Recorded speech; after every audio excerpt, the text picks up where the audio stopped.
வணக்கம். கோமாதா சோதிட ஆய்வு நிலையம், இளம்பவனம், எட்டயபுரம், தூத்துக்குடி மாவட்டம். சோதிடர் வே. வெள்ளைசாமி. இப்பொழுது கும்பராசியில் புதன்.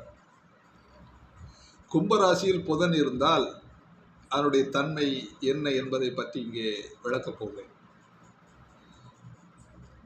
கும்பராசியிலே புதன் இருந்தால் வாக்கு அறிவு இல்லாதவராக இருப்பார். தர்மமற்ற தன்மையுடையவராக இருப்பார். பொருளற்ற செயல்களை செய்பவராக இருப்பார்.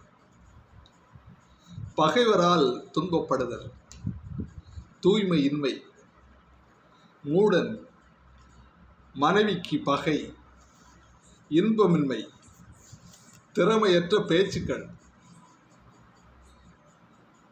தீய பேச்சு, அதாவது தீய அதிர்ஷ்டம், யோகம், வீரமும் செல்வமும் இல்லாமை, ஆண்மை இன்மை, பிறருக்கு துன்பம் தருதல். அதாவது கும்ப வீடுகளிலே புதன் இருக்கின்ற பொழுது இந்த பலன்களெல்லாம் அங்கே நடக்கும் என்று கூறப்பட்டிருக்கிறது. அன்பர்களே, இப்போ கும்பராசி அன்பர்கள் உங்கள் சாதகத்தை கையில் எடுத்துக்கொண்டு உங்களுக்கு புதன் எங்கு இருக்கிறார் என்பதை பொறுத்து உங்களுக்கு அந்த பலன் உங்களுக்கு கிடைக்கும். வாழ்த்துக்கள். வாழ்க வளமுடன்.